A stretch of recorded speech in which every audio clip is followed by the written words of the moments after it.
Namaskar, my dear friends. Om Bhura Bhuva Swaha Tasaviturvarenyam Bhargo Devasya Dhimahi Dhiyo Yonaha Prachodayat. Om Shanti Shanti Shanti. So this is video number 2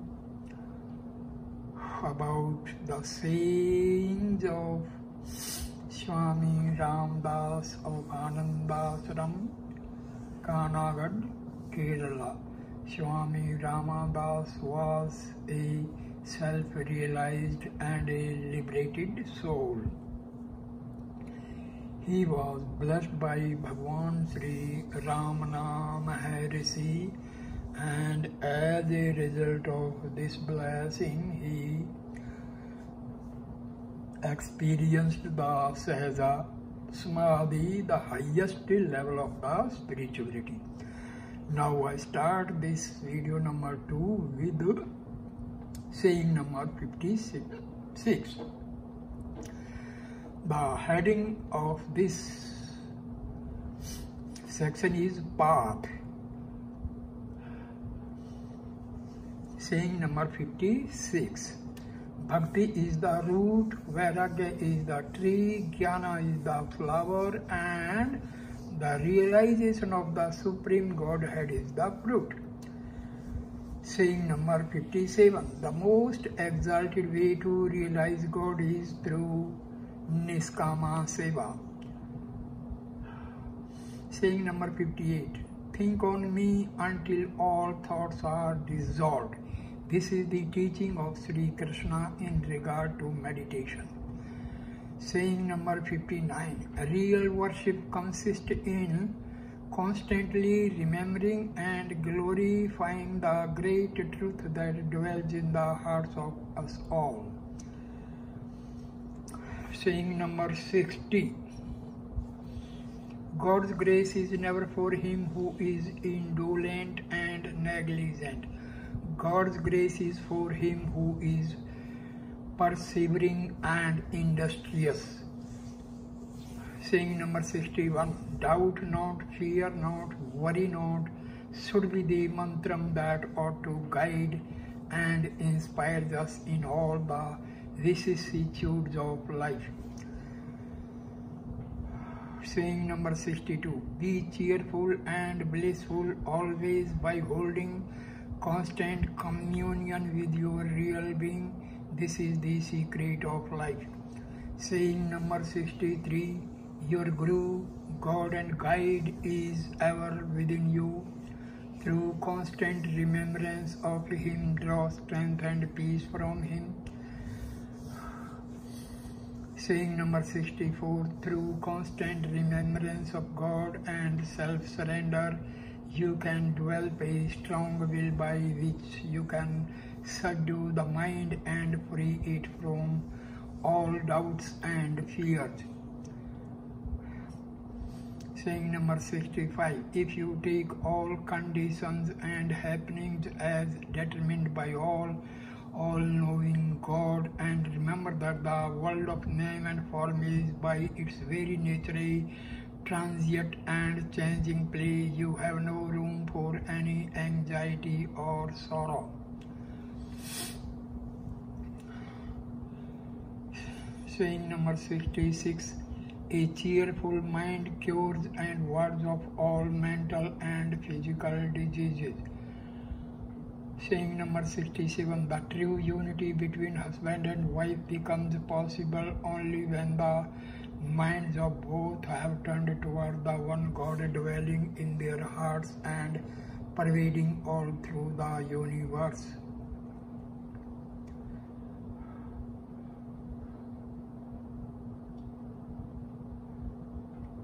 Saying number 68. The obstacle that comes in the way of an aspirant toward the attainment of God is a restless and desire-ridden mind. Hence, in the first place, control of the mind and eradication of its vasanas are absolutely necessary before the divine light and knowledge can illumine his heart.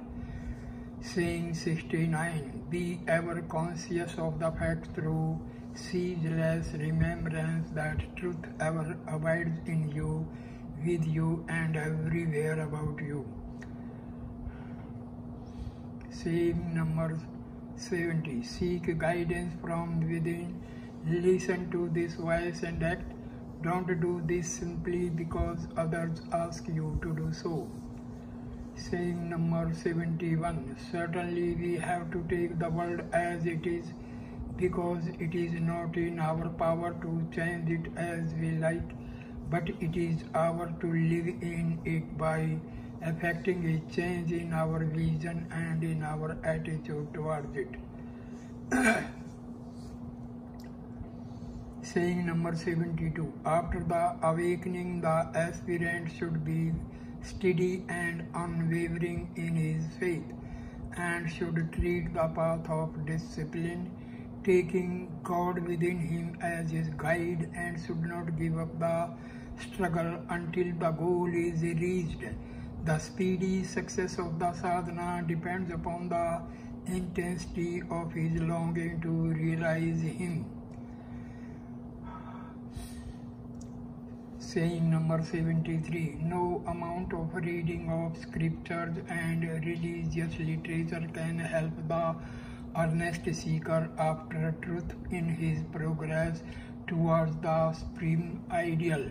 His single-hearted and independent sadhana for the elimination of the impurities of the mind that obstruct his vision of reality should be his mainstay. Saying number 74. To get the God vision, you ought to transcend the gunas and dvandvas.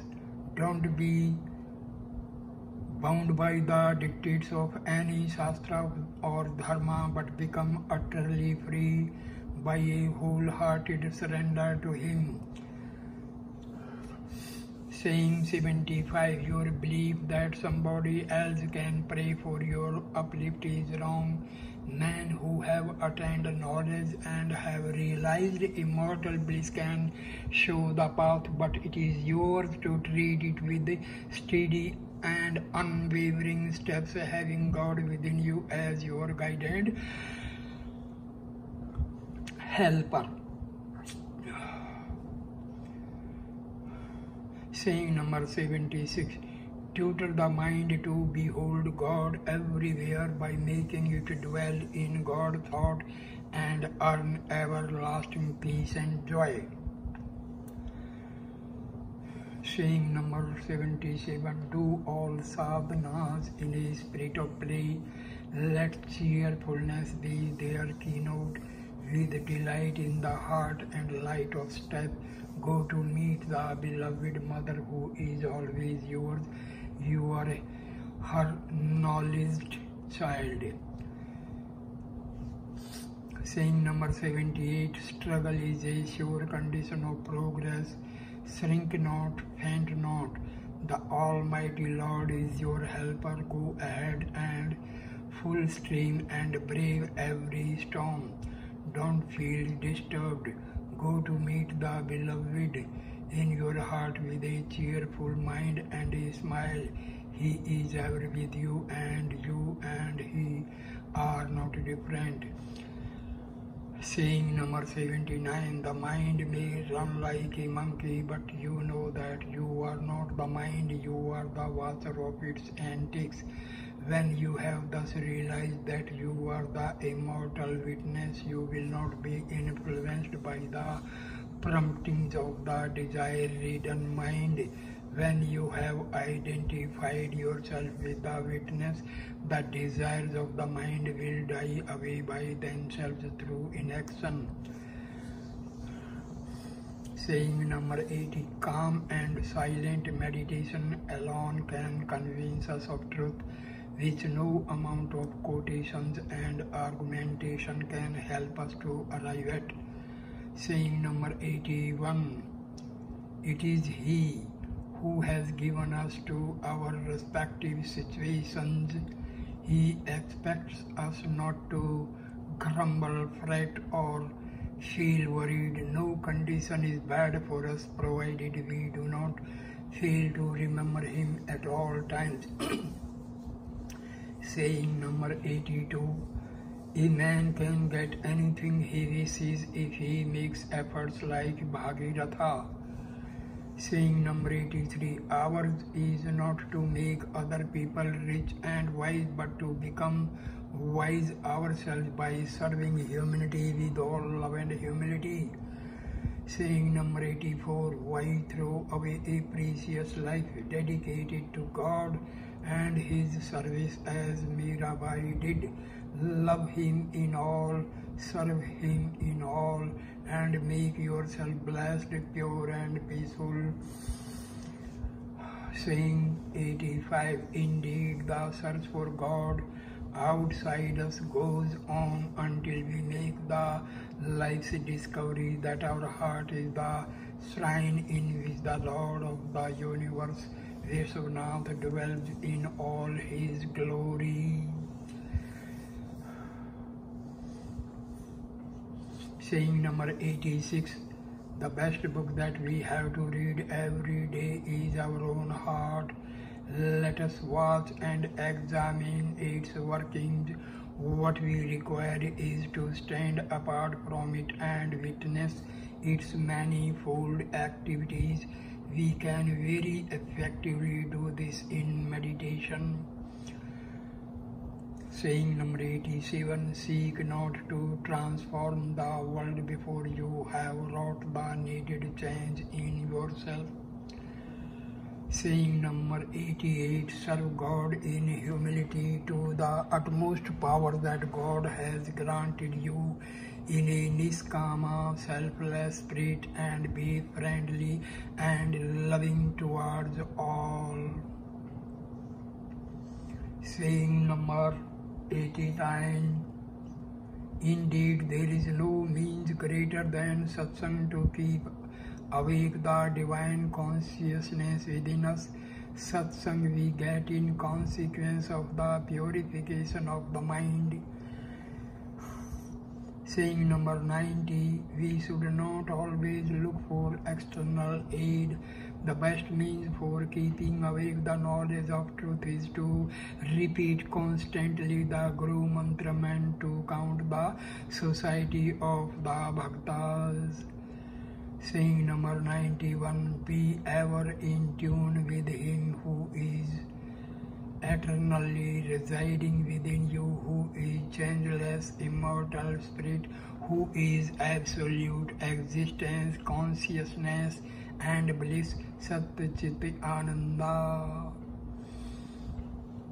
Saying number 92. It is not the recitation of the Gita that can elevate you to the truth of your existence, namely God, but a profound meditation on the truths inculcated in the slokas. Saying number 93. In all your actions, both at school and at home, be always straightforward, honest and truthful. Cultivate the qualities of kindness, love and forgiveness towards everybody.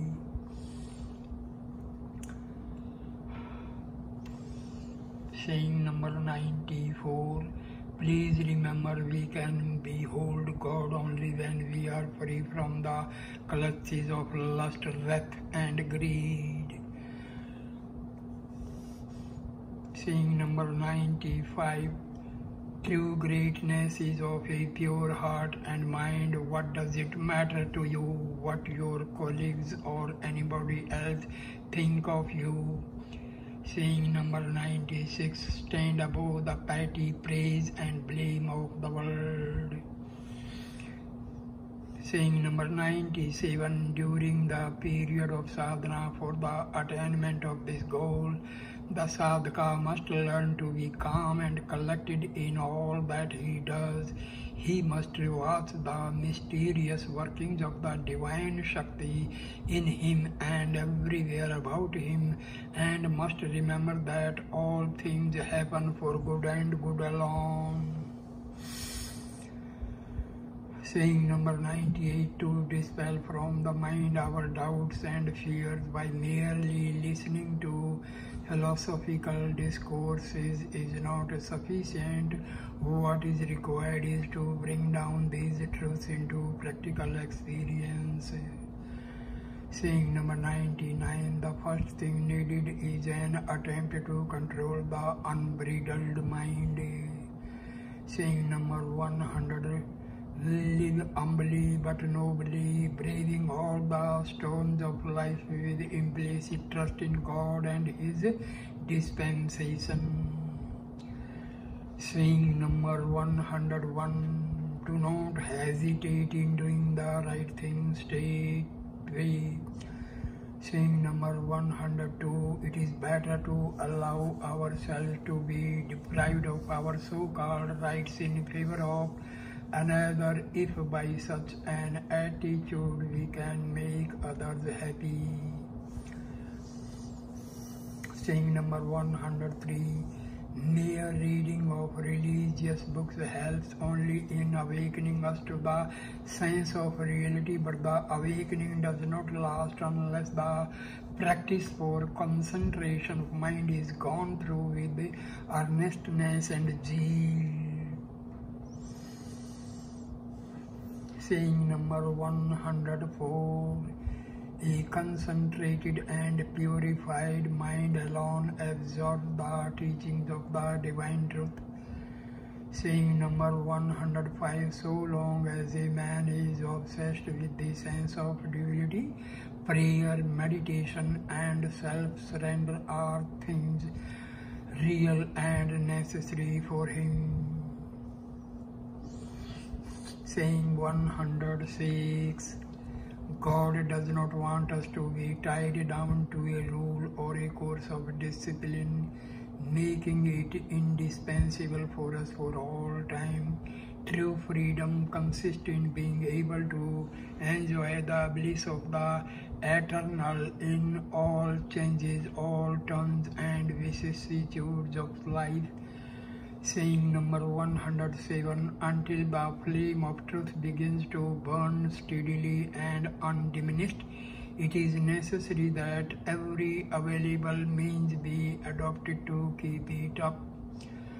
Saying number 108, it is indeed not sufficient merely to awaken the mind to the supreme sense of reality. A constant hammering of the truth on the restless mind is essential.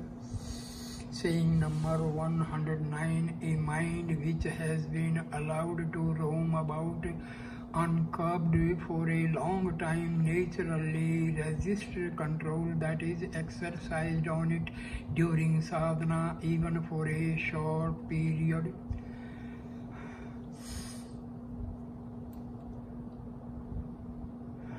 Saying number 110, tutor the mind to feel His presence everywhere and in all things. He is at once the unchanging, all-pervading, motionless, formless truth, and also the power active and moving in all-pervading, motionless, formless truth, and also the power active and moving in all manifestations. Saying number 111, as the first step, feel always that you are merely an instrument in the hands of Shakti and go through all sadhanas as if they were her work done through you. Do not be impatient, march on steadily and leave the question of progress and ultimate attainment to the Lord Himself. Saying number 112, in the matter of the sadhana, do not do anything, go forcibly, fix the mind to the meditation of your ideal, proceed gradually but with undaunted perseverance. So I end this video number 2 here. Please like, comment and share the video and subscribe the channel. Thanks a lot, my dear friends. Namaskar.